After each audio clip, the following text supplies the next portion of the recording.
Welcome to the Deep Dive, the place where we cut through the noise and give you the essential architecture of global politics and history. Indeed. This deep dive is entitled Diplomacy and International Relations by Bastian Freiburg. And our mission today, well, it's a big one.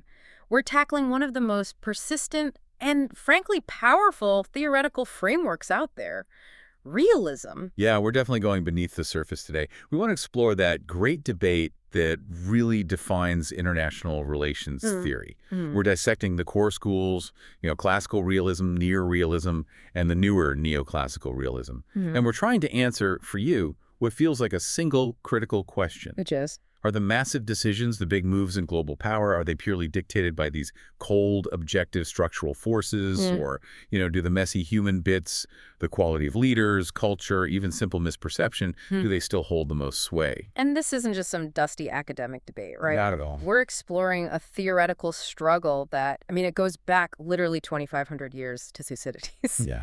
But it's also the main lens people are using right now to analyze the U.S.-China rivalry or conflicts like the war in Ukraine. Exactly. So if you really need to understand the kind of operating system of global power, whether you're just super curious or maybe you're prepping for a high-stakes policy meeting, you are definitely in the right place. Absolutely. And just before we really dive into this huge intellectual struggle, structure versus agency, just a quick note. Go ahead.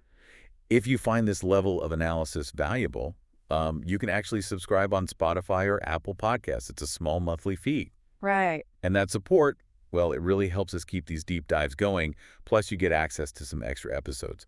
The link, of course, is right there in the description for you. Great. Okay, then. Let's get into it. The core conflict. Structure versus agency. So when most people hear international politics, they probably think of realism, right? This idea that the world's inherently anarchic, politics is this constant, maybe even tragic struggle for power. That's the common understanding, yeah. But even within that realist family, there's this huge disagreement about where that struggle actually comes from, its root cause. And that brings us to what some call the great theoretical divorce, classical realism versus neorealism. That's a good way to put it. And that divorce really centers on where you locate the cause, the driver. Classical realism, fundamentally, it's what we call a unit-level theory. Okay, unit level. Remind us what that means in terms of those levels of analysis. Right, so you got the three main levels. First level, the individual leaders, decision makers, their psychology. Second level, the state, domestic politics, regime-type culture. And third level, the international system itself, the structure. Anarchy. Got it. Classical realism. It mainly focuses on those first two levels. Yeah. The individual and the state. So figures like Hans Morgenthau, he's tracing that drive for power all the way back to, well, flawed human nature. He's looking at the leader, the human being, and then kind of generalizing upwards to the state. Precisely. Morgenthau worked from this fundamental assumption that human nature is, in his words, incomplete. Incomplete. What did he mean by that exactly? Not just morally bad. Well, not just moral failure, though that's part of it. It was more like a basic, unavoidable human characteristic. The will to dominate, the desire for control, and also the inherent limits of human reason. Yeah. And this drive for power, this animus dominandi, it gets transferred into state action. So political events become, in a way, an inevitable reflection of man's nature. Which is why classical realism is inductive, right? It looks at specific units, specific leaders or states, and then generalizes from those observations. Exactly. Inductive. And crucially, because human nature is seen as the source, Morgenthau's framework still had a really vital, sometimes messy role for morality and ethics. Right. He wasn't saying statesmen should be immoral power grabbers. Yeah, not at all. He defined the national interest in terms of power, yes, Yeah. that's central. But he also heavily stressed the role of prudence in statecraft. Wisdom, caution. He argued that the actual conduct of statesmen, their moral quality, their wisdom was essential. He even thought a kind of moral consensus among nations was a prerequisite for any functional international order. He even called out specific regimes, didn't he? He did. He specifically identified, for example, the moral and intellectual deformation caused by totalitarian regimes, like the Soviet Union at the time, as something that makes, quote, normal relations quite impossible. That's a profoundly human unit-level diagnosis, wouldn't you say? Definitely. It's all about the internal character, the human element, and then along comes the revolution. Kenneth Waltz, Neorealism, Structural Realism, late 1970s. Yeah, the game changer. And Waltz basically looks at Morgenthau and says, you're looking in the wrong place. Right. He argues human nature is constant, it's always been flawed, so how can it explain the changes why we have periods of peace and periods of war? Exactly. Waltz wanted something cleaner, more scientific, you could say, parsimonious. So he basically jettisoned the first two levels of analysis, the individual, the state, and focused exclusively on the third level, the international system structure. And that structure is defined simply by anarchy, the absence of a central authority. That's the defining feature, yes, anarchy. The absence of a legitimate world government above the states. But wait, if anarchy just means no government, why does that automatically mean a struggle for power? Can states just, get along? Well, that's where the structural part becomes absolutely essential for Waltz. Because there's no central authority to enforce contracts or protect the weak or punish aggressors. The system is fundamentally a self-help system. Self-help? Okay. Every state has to constantly prioritize its own survival and security above all else. There's no one else reliably coming to save you. Right. And this necessity, imposed by the structure, forces all states, regardless of whether they're democracies or dictatorships, regardless of the moral character of their leaders, it forces them to prioritize capabilities and power just to survive. So Waltz is deductive. He starts with this universal structure, anarchy, and then deduces what the units, the states, must logically do to survive within it. Precisely. Deductive logic. And he famously characterized theories that derive from human nature or domestic politics, which, let's face it, included most of classical realism and other theories like Lenin's theory of imperialism. He called them reductionist. Reductionist Because they reduce the explanation of international politics as a whole down to factors that, in his view, only explained the foreign policy of a specific state at a specific time. They weren't capturing the overarching system dynamics that affected everyone. He wanted a theory of international politics, the big picture, not just foreign policy, the specific choices. Correct. For Waltz, because that anarchic structure is the same for all states, they're all, in a sense, functional equal. They all share the same primary interest: survival. And their behavior is primarily determined not by who's in charge, but by the distribution of capabilities in the system, basically. How many great powers are there? Is it bipolar or multipole? So that creates this really deep theoretical break, doesn't it? Is conflict caused by the flawed leader, the human element, like Morgenthau thought? Or is it the dangerous world they all inhabit, like Waltz argued? Structure versus agency again. That's the fundamental divide, yes. Okay, so if anarchy forces states into self-help, the core strategic response is the balance of power. It's central to all realism, really. It's absolutely central. But that structure versus agency divide we just talked about, it fundamentally changes how classical realists and neorealists see the BOP working. It really does. And, the idea itself isn't new. It's ancient. But it got formal, even legal teeth, centuries ago. Right, I remember reading about that. Yeah, long before modern realism, thinkers like Grotius back in the 17th century were formulating BOP as a fundamental principle of diplomacy.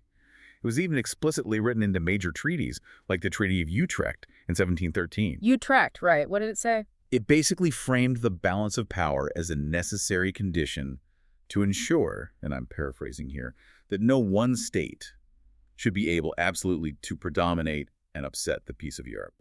So historically, it wasn't just seen as something that happens naturally, like gravity. It was seen as a kind of legal or even ethical duty for states. Yes, exactly. Right. It was considered the essential condition for what they called the federal community of European states. And this principle implied not just a right, but actually a duty for any power to interfere, even using force, if that fundamental balance was threatened. It was a moral commitment, an act of prudence to maintain stability. Okay, that's the older, more agency-driven view, but then Waltz and the neorealists come along. And they essentially stripped out the duty, the norms, the diplomacy part. Waltz's balance of power is, well, it's purely mechanical. Mechanical and objective, like physics. Pretty much. Neorealism sees the balance of power as an almost static, automatic situation. It's just a constant feature of the anarchic system. States, like billiard balls reacting to being hit, automatically form counter-coalitions when another state's capabilities grow threateningly large. So it's just about the numbers, the quantitative distribution of power. Agency, conscious choice, diplomacy that's mostly irrelevant. Largely irrelevant to the core mechanism, yes. For Waltz, the system dictates the balancing outcome almost automatically. But if the neorealist model is so mechanical, how does it account for periods in history where the balance of power was clearly managed by conscious human choices, by diplomacy, not just brute force reacting? Ah, that's exactly where classical realists and many historians would point to systems like the Concert of Europe. The Concert of Europe, after Napoleon, right? Congress of Vienna, 1815. Exactly. The concert provides a really powerful counter-argument to a purely mechanical view of the balance of power. So tell us what made the concert different. It wasn't just another military alliance against a potential threat. Oh, far from it. It was designed by the winners of the Napoleonic Wars, yes, but it went way beyond just crude checks and balances on power. It was fundamentally an exercise in shared norms and legitimacy. Shared norms. How so? Well, the major powers agreed on certain common principles. Maybe the most important was that overall systemic stability was more valuable than maximizing their own individual gains at every turn. They were motivated by the fresh, brutal memory of decades of revolutionary and Napoleonic wars. Right. And they sought to maintain stability through frequent, high-level diplomatic conferences, Yeah. talking, negotiating, managing crises before they exploded. So states weren't just counting tanks and ships. They were calculating sort of relational power. Who was perceived as a friend, who was an enemy, who could be trusted. Precisely. The system's stability rested quite heavily on a shared elite culture, to some extent, and what was called a degree of moral consensus. And the major powers, particularly Britain and Austria under Metternich, showed extraordinary prudence, you could argue. For instance, the architects of the system, people like Metternich, Talleyrand from France, they made a conscious decision not to humiliate France, the recently defeated aggressor. Which is kind of counterintuitive from a pure power perspective. Totally. Instead of carving France up or crippling it, they chose to integrate it back into the system as a stable, legitimate component of the new order. That decision to integrate, not punish that, seems like pure agency. Statecraft. It flies right in the face of a mechanical model that would just predict the strongest ganging up on the loser to maximize their gains. Absolutely. It highlights the catalytic role of individual personalities, of diplomatic skill. The stability they achieved for several decades at least wasn't just down to armies balancing each other. It was very much about the quality of diplomacy. So if Waltz is right that anarchy just dictates behavior, then a system like the concert, relying so much on norms and active management, really shouldn't have worked, or at least not lasted as long as it did. That's the argument. Its survival really depended on statesmen consciously choosing to overcome the immediate, aggressive impulses that anarchy often encourages. It suggests agency can moderate structure, at least sometimes. Okay, so neorealism, with its structural focus, seemed really elegant and powerful for explaining the Cold War, that stable bipolar system between the U.S. and USSR. It did explain a lot about that era, yeah. But then the Soviet Union collapsed, and the theory kind of hit a brick wall, didn't it? This new reality, a unipolar world, the U.S. as the sole superpower, created what people call the massive unipolar puzzle. It was a huge anomaly, a real shock for strict structural realism. Because if the balance of power is truly mechanical and automatic, Then the moment the USSR disappeared and power became overwhelmingly concentrated in Washington. then other major powers, think Russia, China, maybe a united Europe, Japan, they should have immediately started forming a hard military counter-coalition to balance against the U.S., to restore equilibrium. But they didn't. Not really. Instead, what did we see? NATO expanded eastward, American interventions increased, and globally there was this reluctance to openly challenge U.S. military dominance. Right. Scholars at the time noted that even though power was, quote, as unbalanced as it has ever been, the actual balancing tendencies against the U.S. were, quote, remarkably mild. Even Walsh himself admitted around 2000 that the unipolar condition was kind of unnatural relative to his own structural predictions. So that failure, that puzzle, forced an evolution in realist thinking. It had to. The theory needed refinement, and one of the first theoretical responses developed in the early 2000s was the concept of soft balancing. Soft balancing. Okay, how did that try to fix neorealism's problem? Well, soft balancing was essentially developed to try and retroactively explain the unipolar anomaly. The argument was that states were actually balancing against the U.S. hyperpower, but they were using non-military, non-traditional means. Subtle stuff. Like what? Not tanks and alliances, but... Things like diplomatic maneuvering, maybe institutional obstruction, using the UN Security Council veto, for instance, to block U.S. initiatives, or coordinating policies in international economic forums, using international law arguments, that kind of thing. So using economics, diplomacy, institutions, instead of just military buildups, Can you give a sort of contemporary example of how that might look? Sure. Think about cooperation among major developing economies, like the BRICS group, Brazil, Russia, India, China, South Africa, and now others. Hmm. Now, these states rarely agree on everything, obviously, but they do collaborate on things like establishing parallel financial institutions, alternatives to the World Bank or IMF. They work on increasing trade in currencies other than the US dollar. They coordinate diplomatic stances, sometimes to constrain American political or economic leverage. Okay. It's arguably soft balancing in action, trying to limit U.S. dominance without resorting to direct military confrontation. But the criticism, I guess, is that if you stretch the definition of balancing to include things like vetoing a UN resolution or just having a negative opinion of U.S. foreign policy, haven't you kind of softened balancing beyond recognition? That's precisely the critique. Oh. Many argued it stretched the concept too thin, and more importantly, it felt like you were moving back into explaining specific foreign policy choices, which is exactly what Waltz wanted to exclude from his international politics theory. Right. So this difficulty in predicting specific state responses, whether they'd balance traditionally or soft balance or do something else entirely, it really exposed the limits of pure neorealism. It did, because structure alone wasn't telling you which strategy a state would pick. And states have other options besides balancing, even within a structural framework. They can choose bandwagoning or buck passing. Okay, bandwagoning joining the stronger side. That makes intuitive sense, maybe for smaller states. Exactly. Usually the calculation's pretty simple. Weaker states often bandwagon because their own resources wouldn't really tip the balance anyway. So they can bandwagon defensively, just to avoid being attacked by the big guy. Or they might bandwagon offensively, hoping to share in the spoils if the dominant power wins something. Think about smaller European states often aligning very closely with the dominant regional power, whether that was Germany historically or the U.S. today, seeking protection and economic benefits rather than costly resistance. Makes sense. And then there's buck passing. That sounds riskier. Passing the buck. It is definitely the high-risk, high-reward strategy. It's strategically avoiding confronting an aggressor yourself and instead trying to shift the responsibility and the cost onto another state. You hope the buck catcher will deal with the threat, absorbing the military and financial burden of balancing. But the obvious downside It's huge. If the state you pass the buck to, the buck catcher, fails or gets defeated, then you are likely the next target. And you haven't prepared your own defenses because you were hoping someone else would do the hard work. Can we see that risk play out historically? Oh, absolutely. A classic, though complex, example often cited is the Soviet Union signing the Molotov-Ribbentrop Pact with Nazi Germany in 1939. Right. The non-aggression pact. Effectively, Stalin passed the buck for confronting Hitler onto France and Britain, buying the USSR time, he hoped. But when France collapsed so quickly in 1940, the Soviet Union was left dangerously exposed.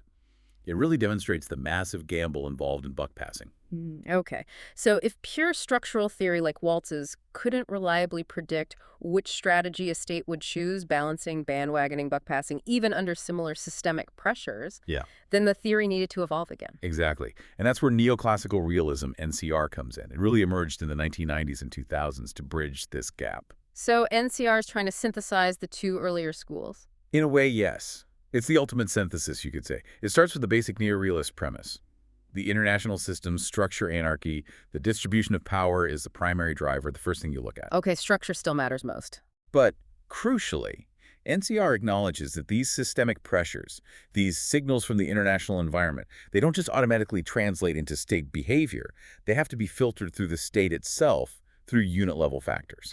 So the structure is maybe like the overall weather forecast. Yeah. But the unit-level factors are like whether you decide to take an umbrella or wear shorts based on that forecast, plus your own preferences. That's a pretty good analogy. NCR aims to explain why states facing similar structural pressures often behave very differently. It brings the state back in. And there are some key studies that showed this. Yes, work by scholars like Thomas Christensen and Jack Snyder was really important here. They looked at alliance behavior before World War I and World War II and found fascinating differences despite similar structural conditions. Okay, what were the key differences they found? Well, before World War I, under conditions of multipolarity with several great powers, the European system suffered badly from chain gang. Yeah, allies were excessively dependent on each other, kind of rigidly locked into their alliance commitments. So when a crisis erupted, Like Austria-Hungary's dispute with Serbia, allies got recklessly dragged in. Austria-Hungary dragged Germany in, Russia mobilized supporting Serbia, France followed Russia. They were chained together by these tight security guarantees that actually removed strategic flexibility. One spark ignited the whole chain.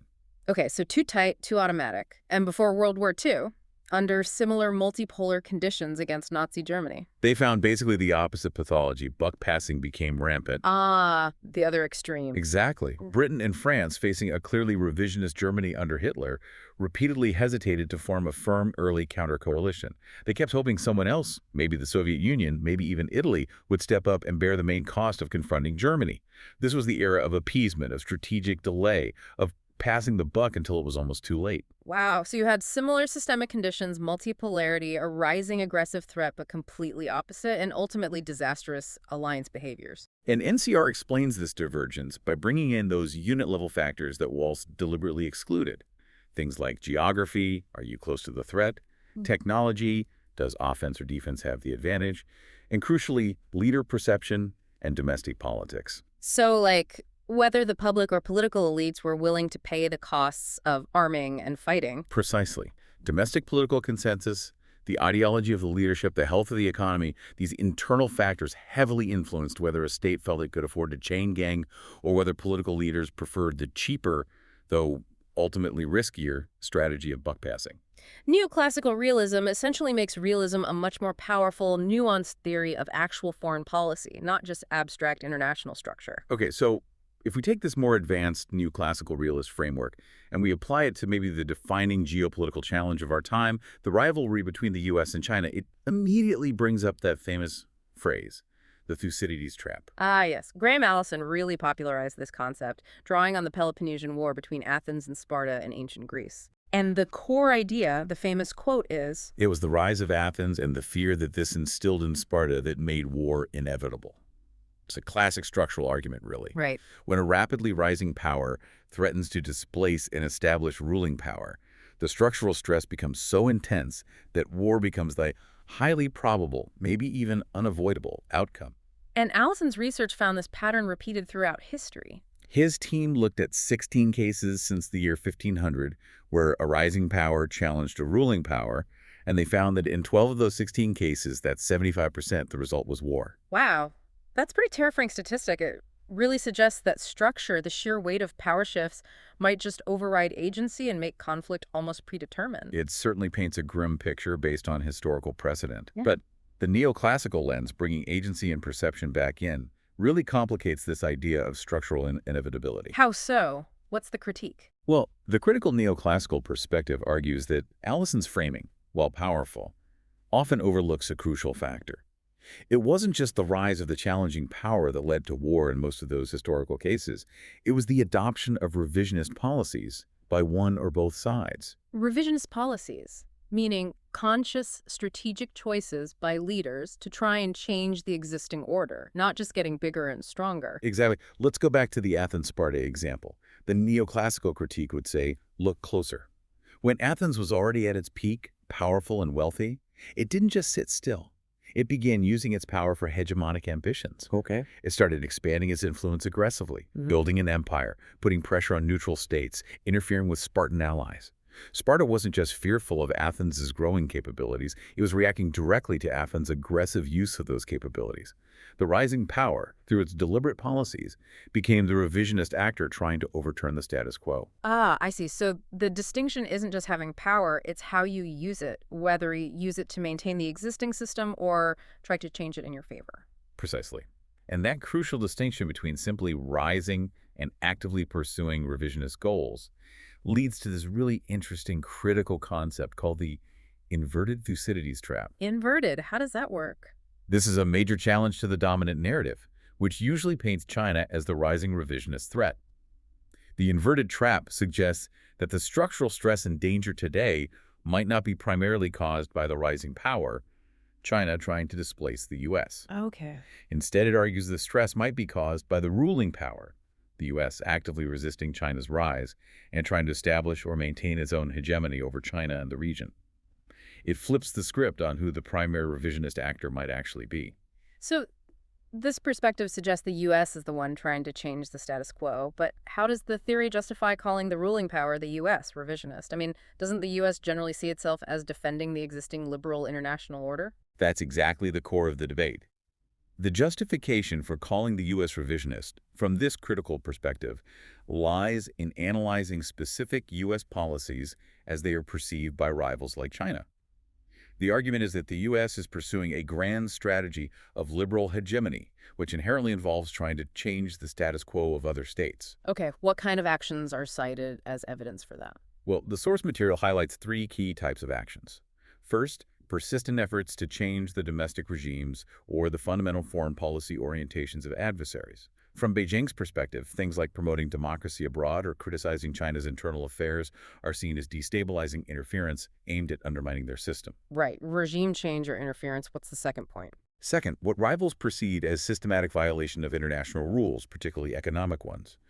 While the U.S. sees itself as upholding a rules-based order, rivals point to actions like the trade wars initiated under Trump, extensive use of unilateral sanctions, or technology export controls targeting specific countries as violations of the very global economic rules, like WTO norms, that the U.S. itself helped establish. Okay. And the third action. Third is the perceived expansion of U.S. influence, particularly military and diplomatic influence in Asia, aimed at containing or encircling China. So things like the Quad, U.S., Japan, India, Australia, Australia, UK, U.S. submarine deal. Exactly.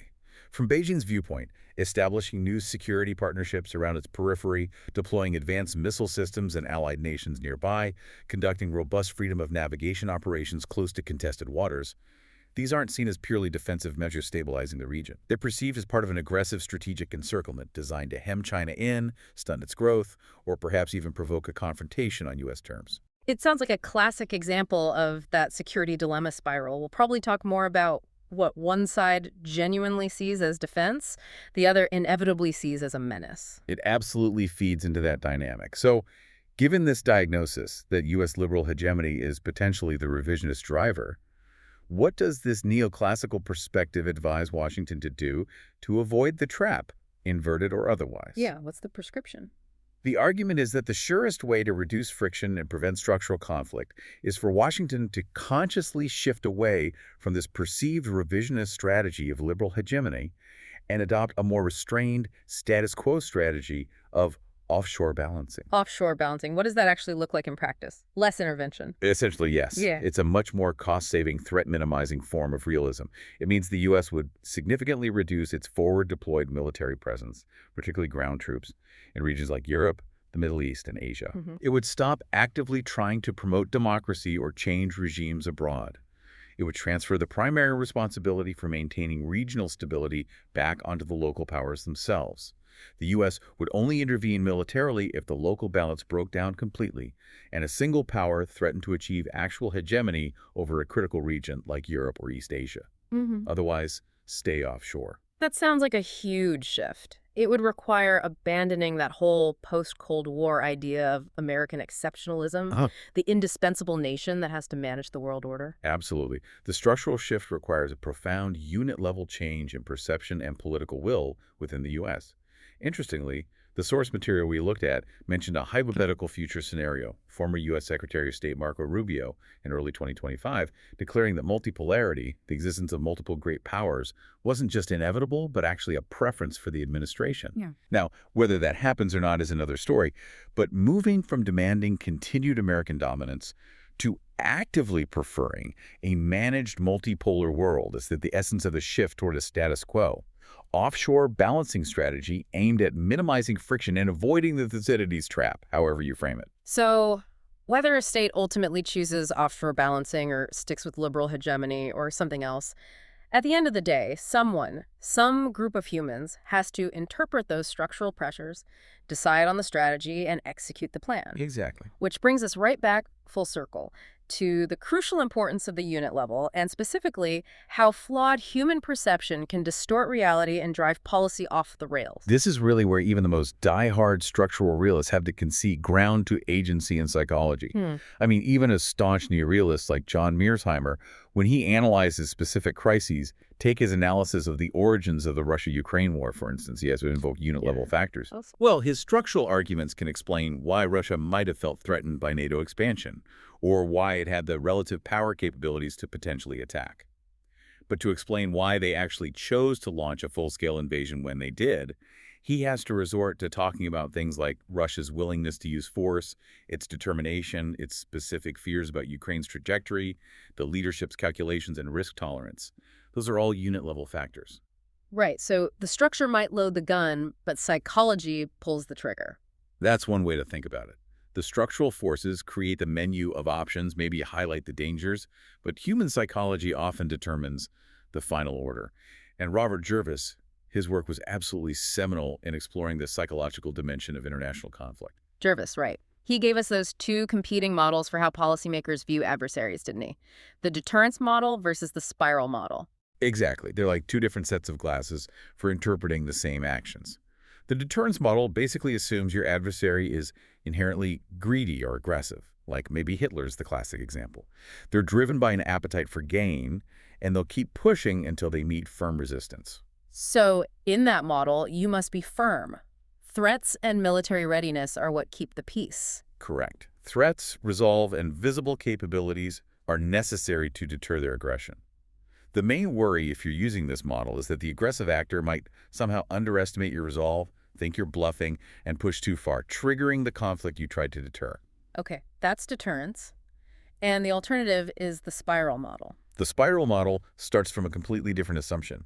It assumes the adversary is not inherently aggressive, but is actually driven primarily by insecurity or fear, the classic security dilemma we mentioned. Right, they're just trying to ensure their own safety in an anarchic world. Precisely. So in this scenario, if you meet their actions, which they see as defensive, with firmness, threats, and military buildups, you don't deter them, you just confirm their fears. You make them more insecure, leading them to react defensively, which you then interpret as aggression. And you get this vicious spiral of hostility. So the big worry in the spiral model is misinterpretation leading to unnecessary conflict. Exactly. The worry is that each side will consistently overestimate the hostility and malign intent of the other, leading to self-fulfilling prophecies where defensive actions provoke counteractions that ultimately make war more likely, even if neither side originally wanted it. What's so fascinating and scary is that the exact same action, like deploying more troops to a border, could be seen as a perfectly sensible, stabilizing necessity if you're wearing the deterrence glasses, or a catastrophic, dangerously escalatory move if you're wearing the spiral glasses. Absolutely. And Jervis's crucial contribution was showing that policymakers aren't just randomly choosing which glasses to wear. They suffer from systematic, routine cognitive biases, mental shortcuts and distortions that make misjudgment and misperception incredibly likely, often pushing them towards the more dangerous interpretations. Okay, let's unpack some of those key misperceptions he identified, the ones that really derail policy. What's the first big one? One major one is the tendency towards seeing centralization or Machiavellianism in the other side's actions. Centralization, meaning? Meaning policymakers tend to overestimate how unified, coordinated, and centrally controlled the other government's policies actually are. They tend to see disparate events, maybe even accidents or bureaucratic foul-ups, as all part of a single, well-thought-out, often malicious, grand plan. Right. They prefer to assume a clever enemy rather than just chaos or incompetence, like Einstein's quote you mentioned. God is subtle, but he is not malicious. Exactly. It's often psychologically easier to believe you're facing a cunning, unified adversary than to accept that events might be random, decentralized, or driven by internal bureaucratic politics you don't understand. And that's dangerous for diplomacy, I imagine. Hugely dangerous. Jervis gives examples. Like during the Vietnam War, there was a period in late 1966 where U.S. bombing raids near Hanoi and Haiphong practically stopped for a while, mainly due to unexpectedly terrible weather. Okay. But some North Vietnamese leaders reportedly interpreted this pause not as luck or weather, but as a deliberate, coordinated signal from the highest levels in Washington that the U.S. was ready for peace talks.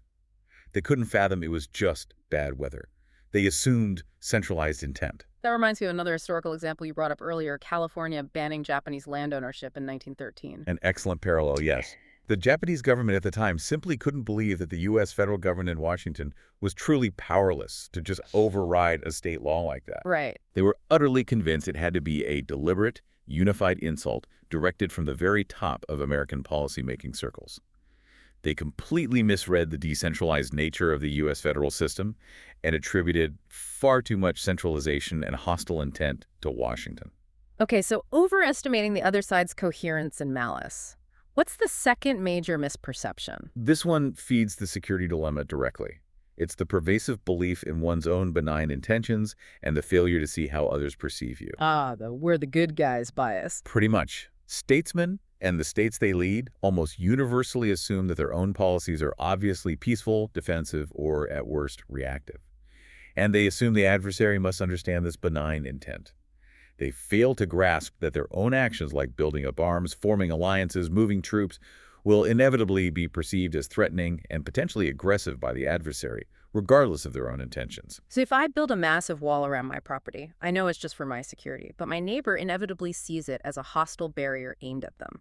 Exactly that dynamic. The memorable phrase that captures it perfectly is, "What one state regards as insurance, the adversary will inevitably see as encirclement." That's powerful. If you genuinely believe you're building a fleet of long-range bombers purely for defensive deterrence, to prevent attack, your rival is almost certain to see them as offensive, first-strike weapons, designed to destroy their assets before they can be used, which, of course, fuels their own military buildup in response, creating the spiral. Okay.